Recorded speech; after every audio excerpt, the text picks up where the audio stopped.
Summer Johnson is Te Tai Tokerau's own animal whisperer. What is it about animals that you connect with so well? I think their innocence, their love, they're just so faithful, loyal, genuine. So we're just picking up hay to go and feed the community cows. Rescuing and rehoming thousands of animals. Someone rings her about a dog or something, she just stops what she's doing and she's off. Good kids. Whatever she can do to help that animal, whether it be a cow, a pig, a horse, a goat, whatever, yeah. Remember, you're safe forever. Yeah. Miss Minxie is safe forever now. We meet the rescue volunteer giving animals a second chance at life. Seeing them go off into their happy ever after and following their footsteps for the rest of their life is just so humbling.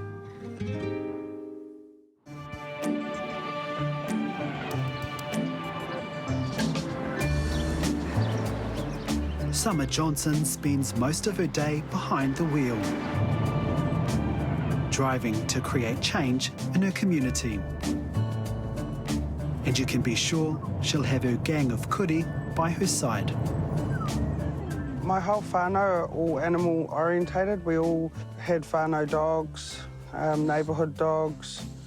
I used to go and get the neighbours' dogs after school and bring them home for a groom and a bath and then take them back home again. Her love of animals is all a part of her charm. I probably forgot your name already, but I know all my childhood dogs' names. As the founder of the Bay of Islands Animal Rescue, she's the go-to wāhine for everything to do with kararehe in Northland. You remember me, eh? Because we treated you when you had no hair, eh? Yeah. I just gave him another mange treatment because he had no fur. People joke how when my van pulls over, I'm like the Mr. Whippy for dogs. They see my van pull up and 3 or 4 dogs come from all over the street to see what goodies we've got in the back of our car for them. Good boy. And look, you can take this home with you. Good boy. Off you go. Her mokai have pulled Summer through some of her darkest moments. I've suffered depression at a young age and got my first personal dog at 15, and the stories that dog could tell. She was my soul dog, and she just kept me sane. It was her and I against the world. And they're still at the centre of her world in her role as an animal rescue volunteer. Come on, darling. Good man. Come on, come on. Her day usually starts here at the Kawakawa vet clinic, where today she's completing a checkup on Sunny. Sunny is from the local pound and has been rehomed by the rescue. You're so handsome, dog. Should we go smell Summer's bed? After his checkup, Sunny is now off to a fosterer and will be put up for adoption. Oh, you're so brave. This is Auntie Sandy. No, this is Auntie Sandy. In the past 12 years, the rescue has rehomed more than 3,000 dogs and animals with the help of fosterers and shelters. So he's vaccinated flea and worm today.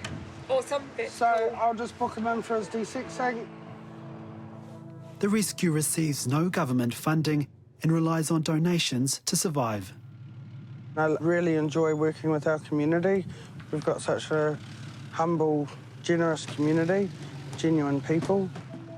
What have been some of those tough moments for you in this job? I find it really hard to drive past all the chained dogs. So we have a group of volunteers that go around every week and clean up after the chained dogs, like just give them a bit of stimulation, change their bedding, fresh water, food, and just some interaction with the dogs, because a lot of the dogs get chained up out the backyard and then are forgotten about. That's really heartbreaking. While at the vet, an emaciated dog is brought in for Summer to check on. This kind of neglect is a common sight in her job. Whoa. What dog do you know eats a yucky tasting worm poo? Hey, look, and you loved it. Hey, you loved it. You must see all kinds of animal abuse. What are some of the most shocking that you've encountered? Emaciated dogs chained up, like nearly dying, taking their last breath as you get there. Little puppies found in sacks. See, it looks like a bullet entry just there. And then we've got some sores down his tail. These images show the horrific abuse Summer sees, including a dog which had its throat slit, starving horses, and one dog riddled with bullet wounds in its face. It must be really tough to deal with. Yeah, I think I've hardened up a lot over the years. My heart is always with the animals, but I try and let go of the images of the people in my head, because otherwise it just turns me angry. In 2018, the SPCA had almost 15,000 rescue calls, but there were just 62 prosecutions. In terms of the bigger picture of animal welfare, do you think there's enough focus on it? There's enough attention on it? No. The people that should be out there protecting our animals, that have the power to protect them, aren't. So it makes the rescue's job a whole lot harder. We need to move that red tape out, because we're keeping the abusers safe and not the animals, and it needs to stop. Diana Thompson, better known as Lady Di, helps to share the massive workload with Summer. She's the bomb. She rolls, she rocks, she does all the work. I just help wherever I can with the animals and whatever I can do. Last year, Di's partner died, and Summer became an important figure in her life. She even helped Di to get a wheelchair for her dog, who has cancer. Yeah, Summer's just helped me so much in so many ways that without you I wouldn't be here. And we're a good team, we work well together, and it's really cool, I love it. Summer isn't paid for her work, and the rescue's monthly vet bill runs into the thousands.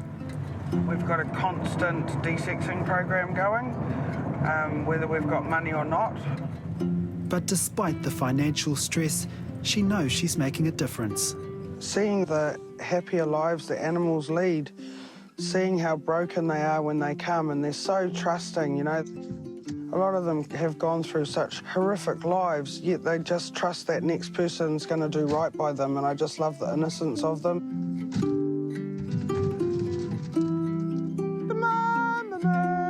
The big dream for Summer is to be able to buy land and build a fully operational shelter for all animals. Come on! We need a base. We need our own place to set up a shelter so that I don't have to be out on the road every day. I can train Lady Di up, she can be out on the road, and I can be back doing the healing and the training with the dogs, because that's where my heart's at, rehabilitating them. Despite the constant battle for funds, Di is determined to continue the fight with her friend to protect animals. What has it meant to you to work by Summer's side for the last year? She showed me a lot, and I just love following in her footsteps. I really do. Yeah, she's my soul sister. She's my soul sister. I love her to pieces. The end goal for Summer is always finding new homes for animals. We try our best to fit the right dog into the right home. So here's hoping we've done it again. Minxie is the latest dog to find her forever home with her new owners from the Hokianga. Come on, Minxie. Good girl. For Summer, this is the reason she's so committed to her mahi. Because you've been able to give these dogs and animals happy ever afters, that must mean a lot too. Yeah. As much as my heart breaks every day, it heals with every animal that goes off to their new home. They forever take a piece of me with them. Oh.